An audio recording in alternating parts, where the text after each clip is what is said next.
was, would the cost for middle class go up under Sanders? And yes, he does believe that. He did say yes, it will, because he believes Americans are delighted to pay more in taxes. He does. He believes that we can go after Wall Street. Not that we can't, but he believes that's the only option outright. That's his idea to get money. Now, mind you, Sanders is still pushing for free college. And he had even, like I said, after being asked outright, will the middle class pay more in taxes? Bernie said, yes, they'll just have to pay less in medical. Now, the next one, mind you, they start jumping around with different questions to different people, so you really got to listen. You got to watch this, that, the other. But Bernie is known to push a socialist agenda. That's his goal.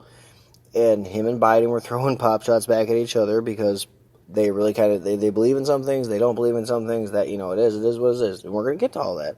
But the next thing was the Biden. And the opening question basically was like, so how would he stop Trump's tax breaks for the rich? And now, mind you, he mentions Trump in 30 seconds. He doesn't answer the question. He just basically puts all the blame on Trump and leaves it there.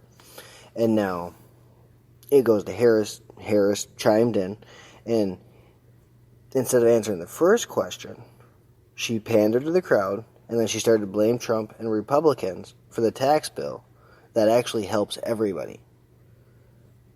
They claim it only helps the 1%, but it doesn't. It helps everybody. I'm sure everybody knows more money in their fucking pocket. And if you have it, I don't know what you're fucking looking at, because you ain't looking at your goddamn, you ain't looking at your fucking wallet, you ain't looking at your pocketbook. I was gonna say wallet book. Man, that weed is strong. The devil's lettuce. This particular episode, fellas, ladies, motherfuckers of all ages. Not really, because this is not a child show. But we're going to go on a little walk. Facts.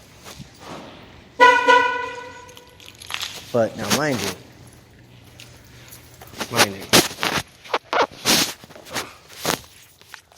See,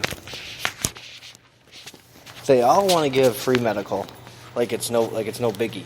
That's what they want to do. They believe that it's possible. They believe that Medicare for all is something that they're able to achieve without question. But they have no idea where they're going to get the money.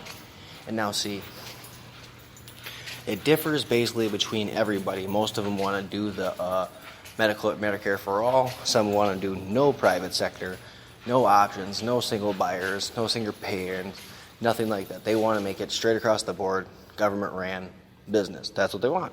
Some of them. Not all of them, because I know you guys some liberals get pissy when it's not worded the way that doesn't hurt their feelings. Now, sorry, everybody.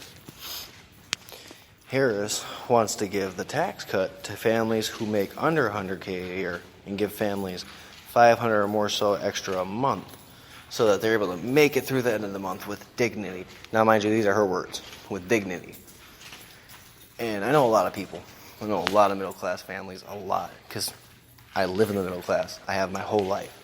I've seen so many people struggle to make it out of poverty, to stay in middle class, to bounce back and forth. I've seen it, and I'm not saying that it's okay. But what I am saying is to fictitiously lie and say that you're going to somehow make a tax break that everybody's going to get $500 extra a month. That sounds as crazy as Andrew Yang's $1,000 extra a month for every adult over 18 years old. Not that it's not feasible, but where the fuck is the money? And what's it going to do? Is it going to make it hard for my kids to grow up? Is it going to make it hard for your kids to grow up? What's it going to do? Is it going to make it so we all have to wait in line for fucking a year to get something fixed like in Canada? To where we have to take meds that are not FDA qualified or regulated? Yes, that's what it is. They do not deal with the same regulations. And a lot of people say, well, that's better. No, what the fuck, it's not. They also allow you to use random asbestos and shit in Canada, too. Look it up. JoJo Siwa's fucking lip gloss and shit was recalled because it has trace amounts of asbestos in it, and that shit was okayed in Europe and Canada. Read the fucking facts. It's right there. It's clear as day. And I'm not saying it's got to be clear as day to everybody, but, it's onwards and upwards with, the next little bit. So, his name is weird, Hickenlooper, something like that. So he done came out and he came out swinging at Sanders because he says if the Democrats actually embrace socialism, there's no chance they're going to win in 2020. And Sanders identifies as a Democrat socialist. And so Hickenlooper literally just made a broad stroke statement that it's socialists basically make policies that are not based in reality, and they're as flimsy as candy. In a sense, that's what he said. And so, not that it's a problem, but then the moderator asks Sanders, what's his response to that? That there's no chance that a socialist will win in 2020. And so Sanders looked very upset with him because I don't think Sanders was expecting anybody to come gunning for him. I did. I expected everybody to go gunning for everybody, especially Biden, especially Sanders. Thought they were going to go for Harris more, but they didn't. I thought maybe they'd get at Andrew. They didn't. But Buttigieg, he got some gruff. I mean, they were throwing pop shots. I mean, not the best ones, but they were throwing them. They were doing their best, lobbing some bombs, seeing where they landed. But Sanders, this was his response. Instead of actually answering the question, he refers to the latest polling that has been put up. And it does say that Trump is down in points, and it does say that Sanders is up, Harris is up, Warren's up. Now, Warren was the front runner. She had the most fucking percentage. But mind you, 2015, 2016, them same polls put Trump over halfway down. Below Hillary, halfway. Not 10 points, not 15 points, half fucking way. That's not a joke, that's not a lie, that's facts. Now, the fact that that's what he referred to, and then he refers to Trump as a racist, a phony, a liar, that he lied in his campaign, he lied in his speech. Basically, it was just like, let's slander Trump. You know, that's a very common thing amongst these fucking Democrats, against a lot of social justice warriors, against a lot of the left, period. Now, mind you, lately there's been some memes going around, and I know we all love us some memes, but the memes are saying, because a rapper did say, Vic Mensa said, that rappers used to love Trump. That's true. Rappers did used to love Trump. So did fucking politicians, so did fucking everybody that watched normal TV, so did wrestling fans. Why? Because Donald Trump shaved Vince McMahon's fucking head at WrestleMania. Not to mention, he also had the fucking Apprentice. He told fucking Arnold Schwarzenegger, "You fired." And now we all hate him. With a passion. He's a piece of shit. He's a racist. He's a bigot. He's all this, he's all that. But Trump was also the first president in history to back LGBT, gay marriage, whatever the fuck you want to call it, in his campaign, in his presidency. But no, the gay pride parade will bash him like he's a piece of shit. It's amazing how the fucking world just doesn't see what fucking clear-minded fucking people see. And yes, I'm referring to myself as a clear-minded fucking individual.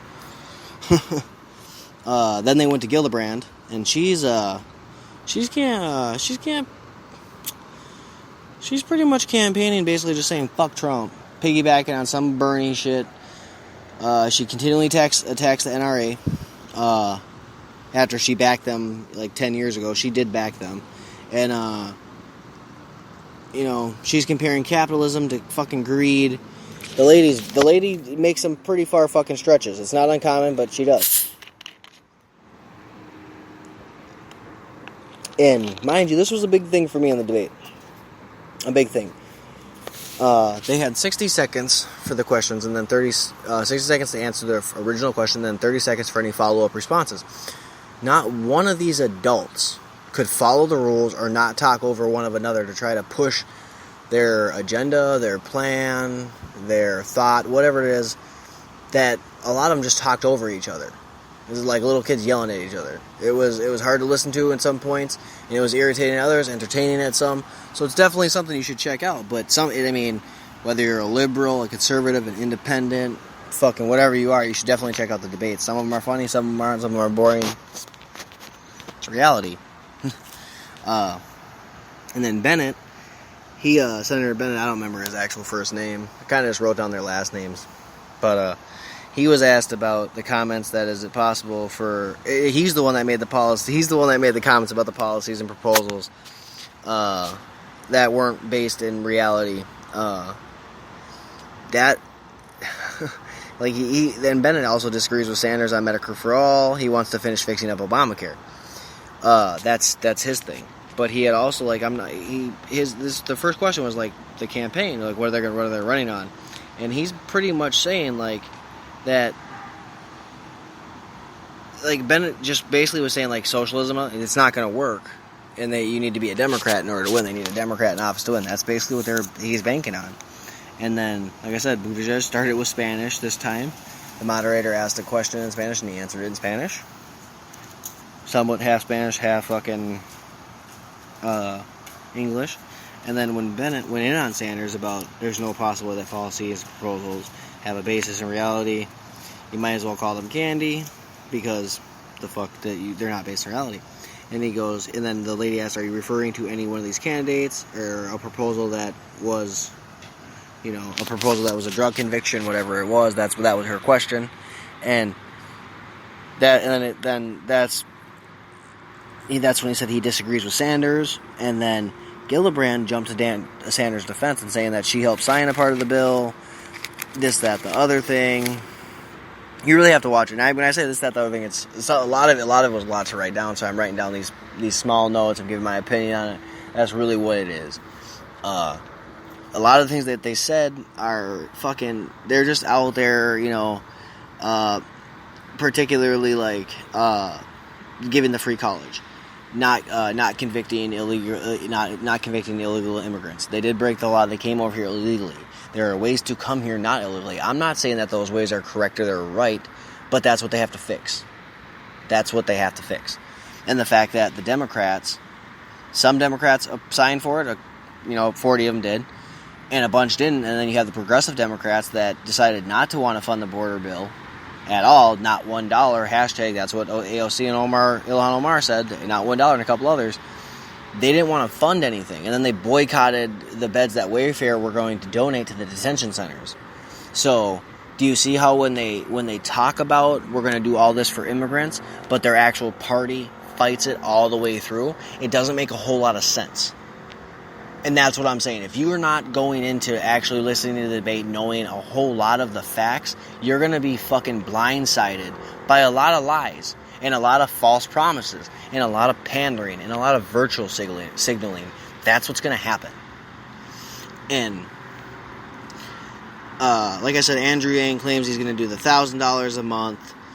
He's going to, and he said that's no questions asked. And I mean, mind you, his mic... he would have talked more, but they said that there's video that his mic was cut off. I'm not going to say that it was a technical error. I'm not going to say they did it on purpose.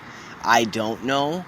But what I do know is it was cut off when he did try to talk, and then Kristen Gillibrand did cut him off a couple times, and then she spoke so loud, she got pretty much everybody to be quiet, and then she'd be able to finish out whatever she was going to say.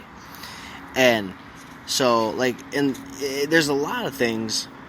It's like they're like Sanders and Biden take pop shots. Gillibrand takes pop shots. Harris takes pop shots. Biden was a lot of the fucking targeting practice. That's what he was, because he flip flops between so many things.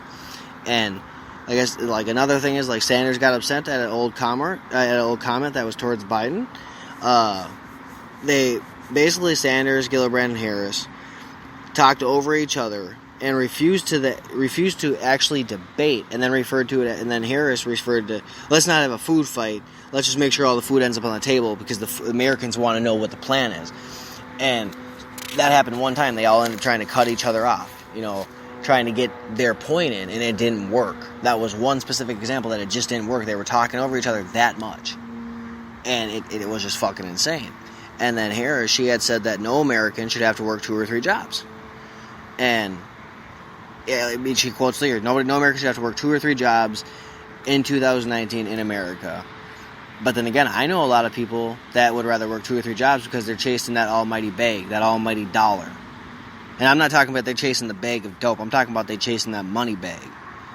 for some of you people that might not understand chasing the bag lingo. But